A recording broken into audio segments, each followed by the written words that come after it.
जी sir, मुफ्ती साहब, मुफ्ती मोहम्मद इमरान साहब। नहमदुहु व नुसल्ली अला रसूलिहिल करीम, अम्मा बाद।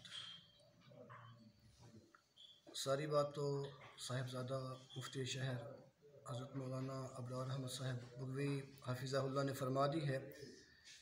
अल्हम्दुलिल्लाह हम इंतज़ामिया की जानिब से की जाने वाली कार्रवाई से अल्हम्दुलिल्लाह मुतमईन हैं, भरपूर साथ दिया और इंशाअल्लाह हम कोशिश करेंगे कल को जो हमारा जुम्मे का खुतबा है उसमें इनकी जो काविशें हैं इंशाअल्लाह उनको सराहेंगे और इंशाअल्लाह अच्छे लफ्ज़ों में इनको याद किया जाएगा। आइंदा भी अल्लाह पाक इन सबको ज़ाया ख़ैर नसीब फरमाए। और जो हमारे जुम्मे के खुतबात हैं जैसे पहले चल रहे हैं, इंशाअल्लाह कल का जो जुम्मे का खुतबा है इंशाअल्लाह वो भी ऐसे ही होगा।